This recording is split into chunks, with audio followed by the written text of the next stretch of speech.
It says, what's your favorite resource for learning herbal medicine or herbalism? Well, as you've already figured out from some of my previous answers, I like old books. There is a wealth of information in the literature. But I also highly recommend finding a really good herb school.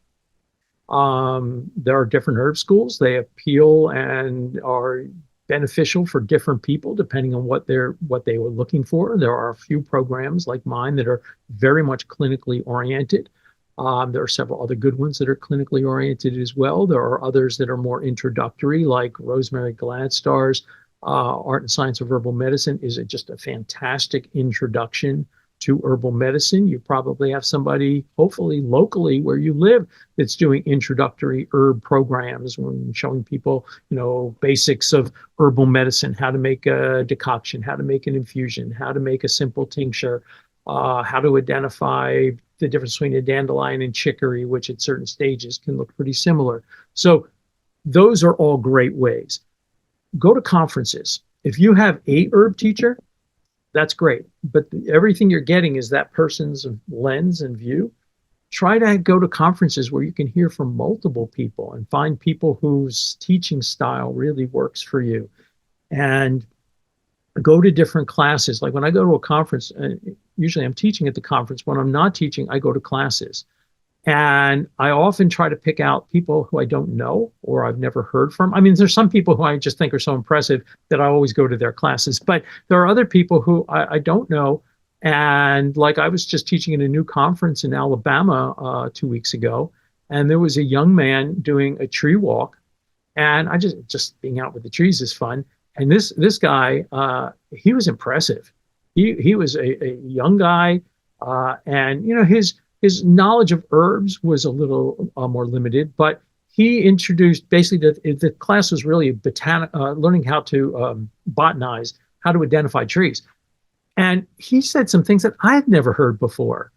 And it was impressive. And so go to classes from people you have never heard of, check them out, learn there.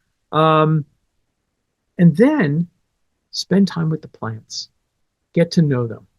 And you can get to know them by growing them. You can get to know them by making medicine out of them. One of the ways that I taught myself, first off, when I was young, I had no one to teach me directly at that time. So I taught myself field botany. I made a number of interesting mistakes, funny mistakes, actually. And one of my philosophies was, if I hadn't tried an herb, I would take it and see what it did to me before I gave it to somebody else. I still do that today. I still like to experiment on myself. Now, granted, you if it's something that's toxic, you may not choose to do that. On the other hand, if it's really toxic, you probably shouldn't be using it unless you've been trained to use it. But I like experimenting with things. And so like an herb I'd mention is called Cryptolepis, which was introduced about maybe 10, 15 years ago. It's an African herb. And it was introduced primarily into, the Lyme community for treating both Lyme and Babesia. And then before I started giving it to people, I had to experience it.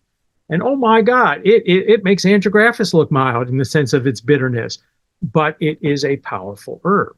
And so, I wanted to get a sense of what it does and what it feels like, in a sense, do a proving. Not that I'm taking so much that I make myself ill, although in the past, a long time ago, I sometimes did that unintentionally, but I want to get a sense of it. And I think learning from the plants, spending time with the plants, being quiet with the plants, meditating with the plants so that you can hear them are all really valid ways of learning. And the last thing I would say is don't focus in on only one way of learning, because that's always a mistake.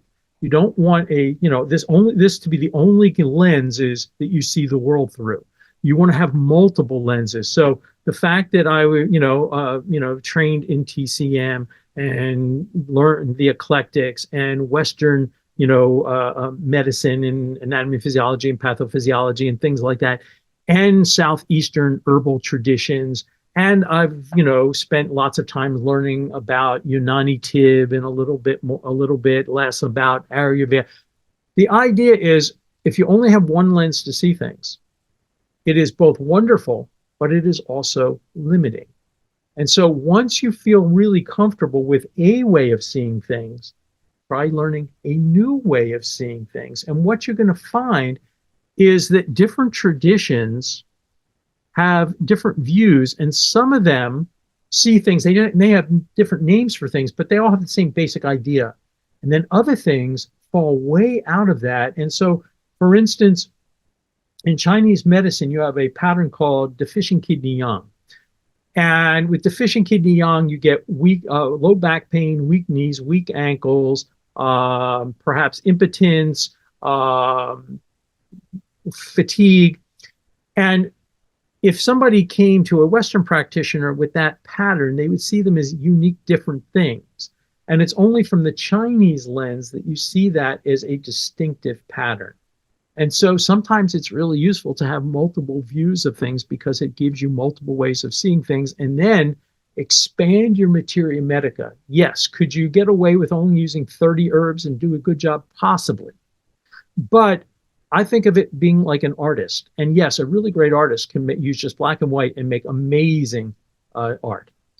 But I'm more of the school of I want every color, every shade, every all of the subtleties so that I can fit the herbs to the person and their specific symptom picture, their specific energetics, their specific constitution, rather than trying to fit the person to the fact that I only have 30 herbs and none of them may be exactly what this person needs.